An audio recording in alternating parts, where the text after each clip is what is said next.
Hi, my name is David Helfant.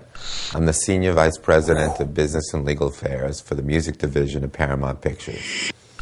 I have been at this job for 3.5 years, and my job entails coordinating all of the negotiations for the use of music in motion pictures for Paramount, MTV Films, and Nickelodeon Films.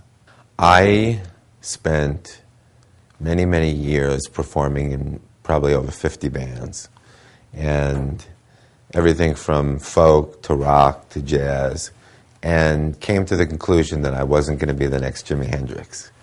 And by default, I said to myself, I need to find another way to stay in the music business, to be involved, to feel like I'm a part of the industry without dealing with the rejection that's accompanied by being an artist.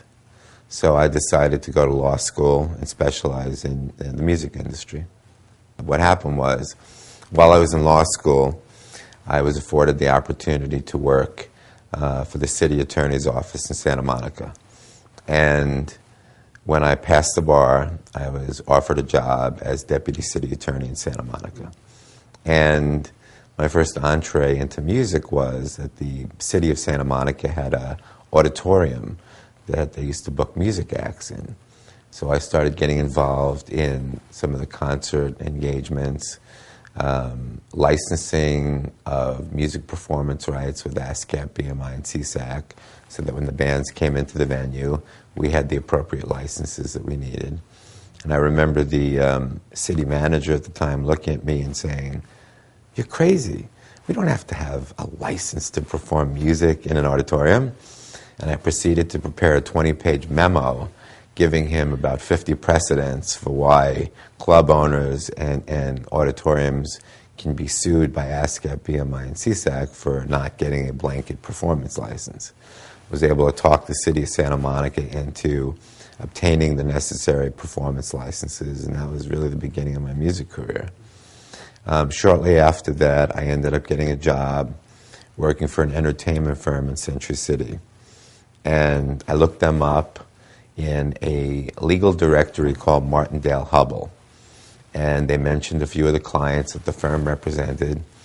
And it sounded very exciting. I knew it was what I wanted to do, and really had no idea how strong this firm was in the entertainment industry. The anchor client of the firm at the time was Johnny Carson. And he was the grandfather of, television.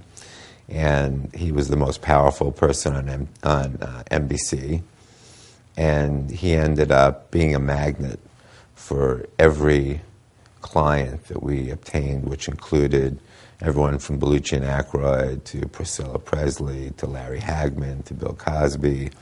On the music side, we had Van Halen, Ozzy Osbourne, Cheap Trick, Steppenwolf, the Kinks, George Clinton and the Funkadelics.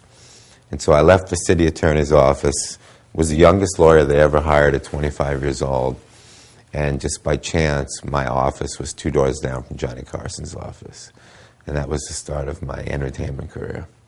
So it was a tremendous opportunity for me, one which I feel like I just fell into, which is oftentimes the case. I think that, you can plan all you like to get into the business, but it's usually a friend, a relative, or a lucky break that allows you to get your foot in the door.